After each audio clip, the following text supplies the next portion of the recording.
It's another edition of Time About the Movies, and today we're taking a look at the movies of May 28th, 2004, Memorial Day weekend. And before I get to it, a funny story. Yeah, I originally deleted the original opening for this. I had to clean up my phone, and I didn't realize until it was too late that I completely deleted the entire opening for this, which isn't really that big of a deal. I just thought that was kind of funny that that happened, but so yeah, this is actually take 2 of the original opening I had here. But we do have 5 movies to look at here. We have a lot of films to get to, so yeah, this is being made after I pretty much recorded all the other stuff, so well, that's it, let's get to it. And what better way to start off the Memorial Day weekend by taking a look at a film from Roland Emmerich, who returns after Independence Day, Godzilla, and The Patriot with his latest disaster film, and that is, of course, The Day After Tomorrow.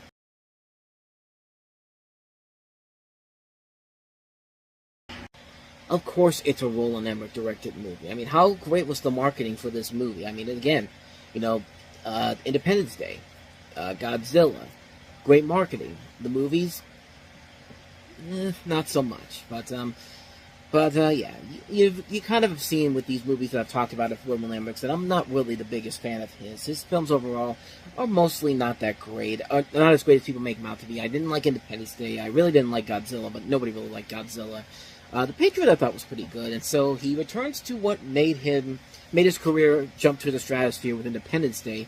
This time around, instead of an alien attack, it's basically the weather taking control of the world. This is actually based off of a book called The Coming Global Superstorm, and it depicts catastrophic climatic events following the disruption of the North Atlantic Ocean circulation, in which a series of extreme weather events used to usher in climate change and lead to a new ice age.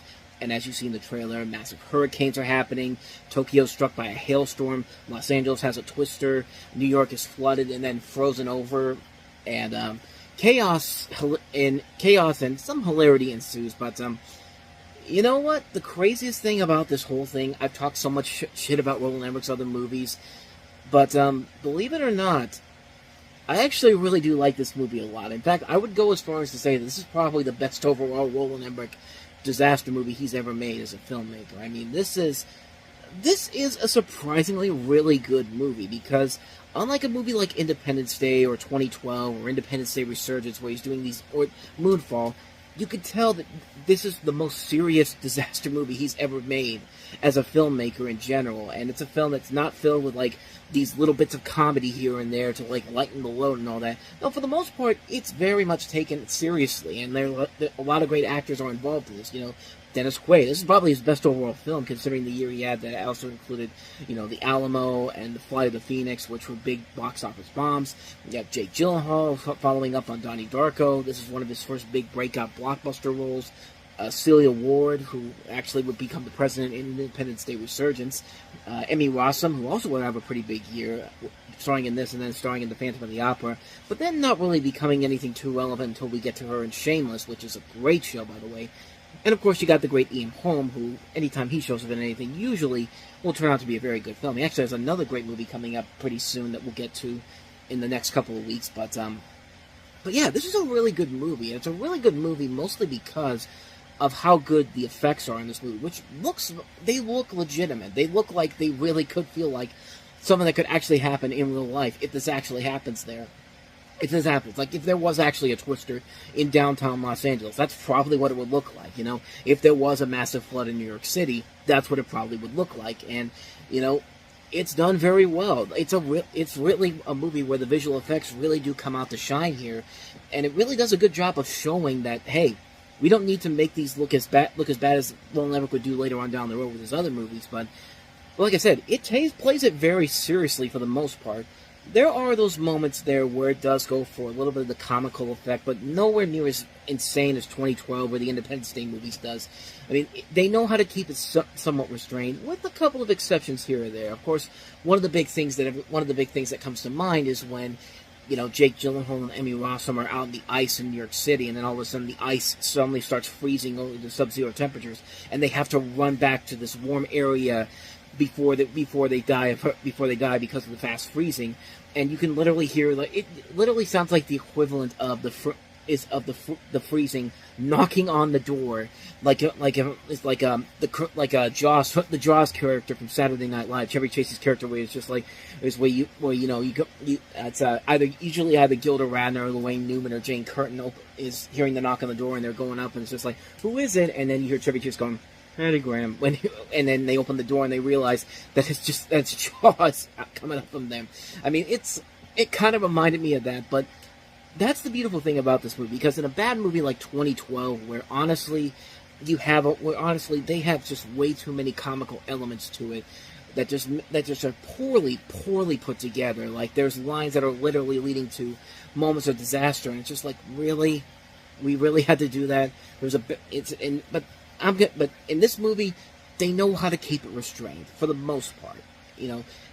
It's a really good movie, man. I really had a good time with it. It's a movie it's the perfect definition of a turn your brain off, have a good time movie. It doesn't feel like your intelligence is being insulted by it by any means necessary.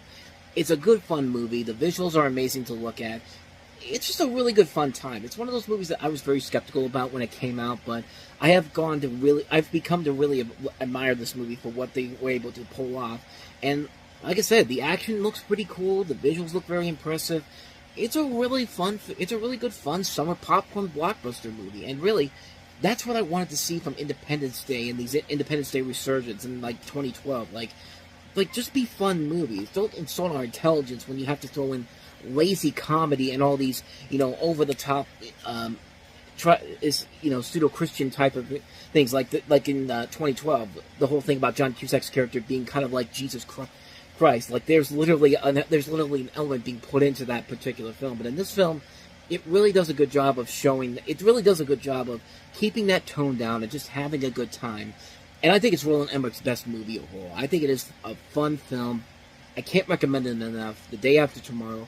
Such a good, fun time overall. So with that said, let's go ahead and move on to our next movie, and that is Kate Hudson starring in Gary Marshall's Raising Helen. Actually, are we pretty sure The Day After Tomorrow isn't happening right now?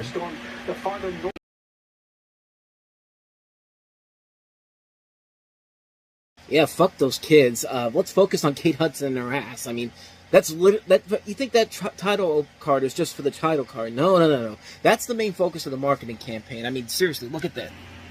Yeah, that's literally the poster. It's just like, yeah, screw those kids. We want you to come here to see Kate Hudson and that, to quote Al Pacino instead of a woman, that great ass.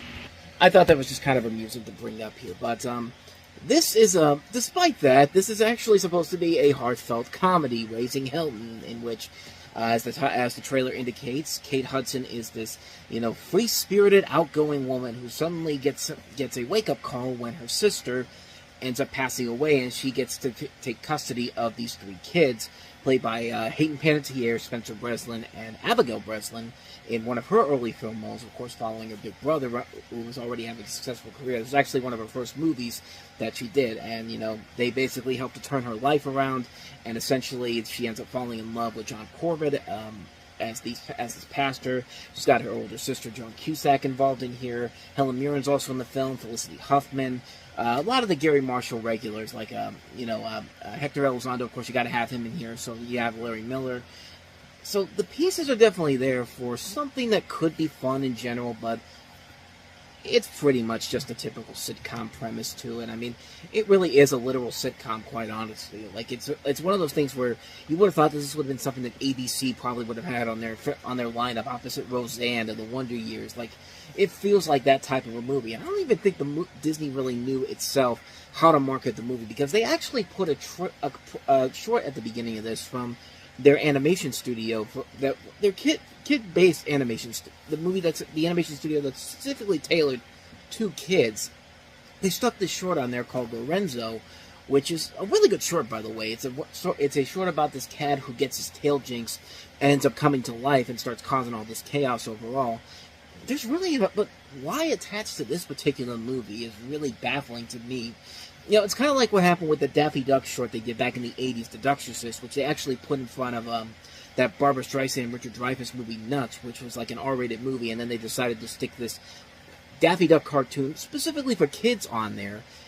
I mean, granted, yeah, The Exorcist is an R-rated movie, so maybe that was the thinking there, but it's kind of baffling why they decided to throw that short on there. It's a good short, by the way. It's probably the only reason I'd probably even go see this movie in the first place, is just for that. But, yeah, other than that, though, the movie itself is pretty bland, and it really devoids of the talents that Kate Hudson has. I mean, this is a woman that was nominated for an Academy Award for Almost Famous. She is a good actress overall, and proves that the whole, Nepa baby thing, like, there are some good Nepa babies out there, and even by today's standards, there's a lot of good Nepa babies out there, but Kate Hudson has proven to be a very good actress over the years, but movies like this really devoid her of showing off what her true talents really are. And it just really is a shame that this is another one of those movies that really can't capitalize on the fact that this woman was nominated for an Oscar for her work in Almost Famous. I mean, it's just another one of those movies like Uptown Girls we had the year before with Brittany Murphy, except this time around, instead of just one kid, it's now 3 of them. But I guess the most I could say about it is that it's not a bad movie in general, but it's just a film that really is not that overall great in general. It's just a mediocre comedy. Doesn't really have a whole lot of good laughs overall, and it's pretty much something you would see on the ABC family lineup, like TGIF, pretty much. But I mean, that's just my personal take on it per se. So that's Raising Helen. So let's go ahead and move on to. I'll give it this though. It's certainly a lot better than the next comedy we have here. Ladies and gentlemen, the moment of truth has finally arrived. Let us talk about the infamous Soul Plane.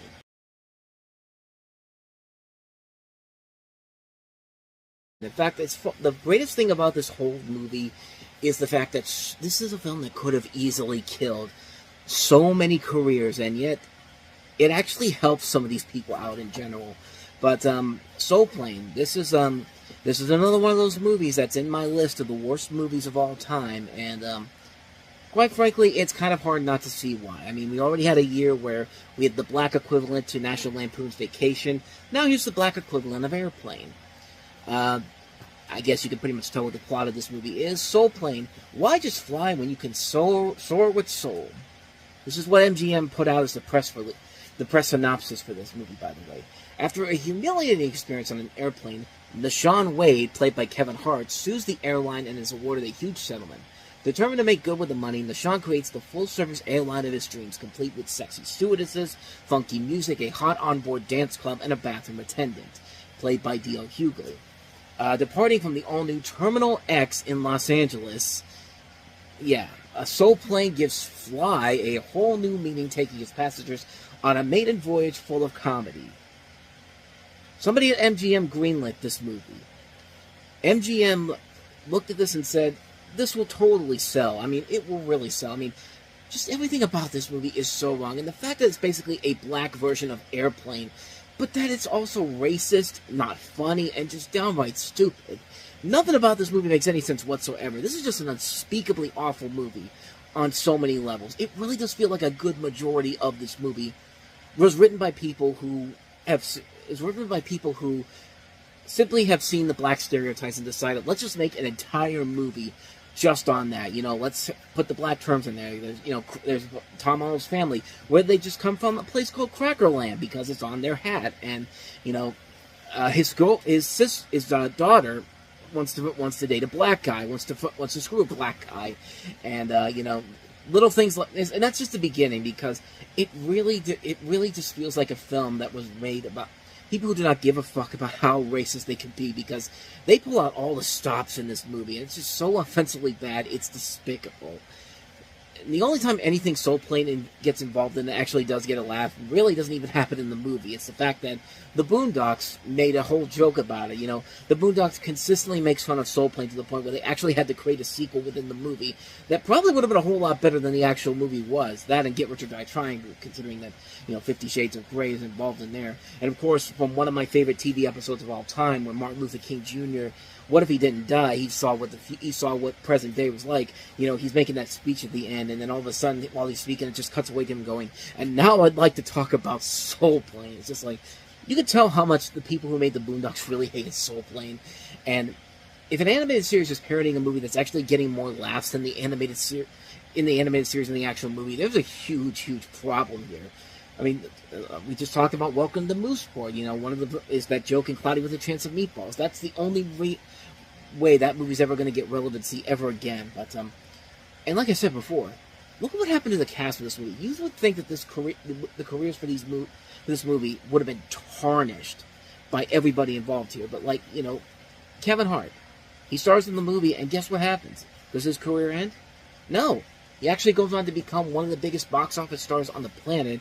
He actually became more of a popular comedian after that, and he became such a reliable draw with films like Ride Along, Central Intelligence, the Jumanji movies. I mean, the guy, yeah, it's just one person, but then again, like I said, Monique, she was on a very popular UPN show at the time, The Parkers. Surely that destroyed her career, and then I just realized that she got an Oscar for Precious, and Sofia Vergara, you see her there as one of the stewardesses. She was a rising comedic actress in America, after 6 years in Spanish television. And then this comes out, and then she never went on to become anything big except for a prominent Emmy-nominated role on Modern Family 2. I mean, it's amazing how this movie could have easily destroyed so many careers, and yet it doesn't. In the long run, it really actually did quite the opposite, which is amazing to think about. When you think about movies that are on this level of disaster that could easily destroy a career easily. We were in the midst of this point when Ben Affleck's career pretty much got destroyed before he eventually made his comeback. It's just like, but the fact that people actually came back from this movie, had bigger careers than ever before, you really can't say anything else except holy shit, hell is frozen over. You can actually come back from one of the most offensively bad movies ever made. There is light at the end of the tunnel. Fire and brimstone, earthquakes, volcanoes, the dead rising from the grave, human sacrifice, dogs and cats living together, mass hysteria. Enough, I think you got the point. But, does that make Soul Plane any good? No. But do you think it does more good for the world than bad? You think any of these people or anybody in this movie would have still found success even if this was even after such a massive failure on their part? We will never really know for sure, but it certainly is out of the realm of possibility. But I don't know. To me, I still think I think most people can agree Soul Plane is still an insult to cinema that really does treat black people poorly, treats good comedy poorly, it treats these actors poorly. It's a cheap joke that has no merit or value to it whatsoever. After it's all said and done, it's just a really bad movie. It's in my top 20 for the worst movies ever made. That should tell you everything you need to know about this film.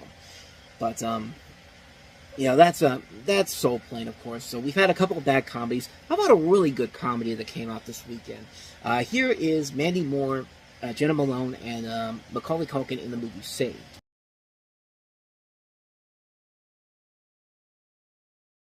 I really like this movie a lot, but unfortunately, of course, we had Mean Girls the month before, and it really, I think, took a lot of the muster away from this particular film. But that should not take away from how good this movie really is. You have Jenna Malone playing a teenage girl at a Christian high school who has sex with her boyfriend in an attempt to cure him of his homosexuality. She becomes pregnant as a result and is ostracized by her schoolmates, including Mandy Moore, as well as finding friends with Macaulay Culkin, who plays a kid in a wheelchair. And he was really on a roll at this point. Like, he was really coming back. Party Monster the year before, and now this movie. And yeah, like I said before, this is a film that is really, really good. It didn't get the proper respect back then. Some people said it was it pulled a little bit too much of its punches to really go for the full satirical elements that it really could go for. But I don't know, I thought it did its job very well. I thought it was a very good film, a very funny movie in particular. It's great seeing people like Mandy Moore and Macaulay Culkin outside of their norm. I mean, Mandy Moore had been in some really bad movies up to this point, but this is a film that really does show that there is potential with her as an actress in general. I mean, she really is very good in the movie. Everybody in here works very well. I didn't mention Patrick Fugit, Martin Donovan, Mary Louise Parker, just a terrific, terrific cast in general. It's a really good movie. It's a really funny movie that a lot of people, I don't think, really get the proper respects it deserves. It's very clever, very funny stuff. It has stuff in there that just makes you laugh out loud. You just can't. And again, it probably would have been a much bigger hit in general, even though it was considered a sleeper hit at the time, making back $9 million over about $5 million. So it did make its money back in general, but I really do think the film took a backseat because Mean Girls came out at the time, and that is a much better film in general, but this is a film that is very funny, very well made. I think it's a criminally underrated little gem that you should definitely give a chance to check out. I haven't even mentioned other people like Heather Matarazzo and Eva Murray, who of course is Susan Sarandon's daughter, who are all very good in the film. They are very funny in general. It's a really, really funny film. I can't recommend it enough. definitely seek out Saved. It's definitely a great underrated little gem. And speaking of underrated little gems, that's what we'll end this show on with our last movie, and that is Mario Van Peebles' film, Badass.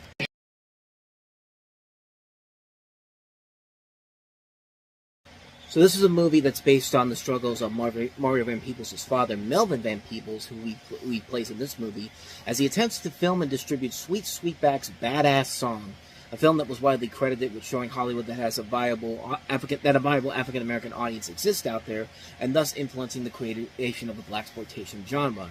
As you see in the trailer, Adam West is also in the movie, as is a pre-Office Rainn Wilson, Joy Bryant, Neil Long, Ossie Davis, Paul Rodriguez, Terry Crews, David Allen Greer, Glenn Plummer.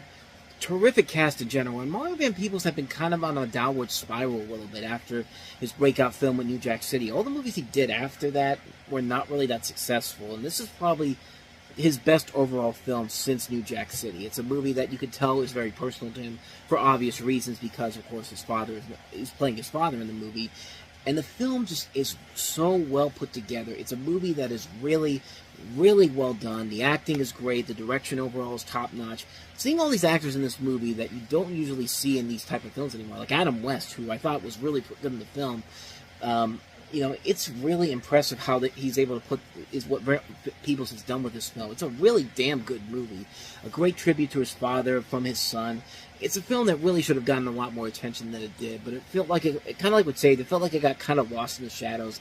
Probably if this film could have could have been a strong Oscar contender if the movie had opened up around the Oscar season in general. I feel like if the movie had been out around that time period, it could have made a lot more money, could have been seen by much more people, but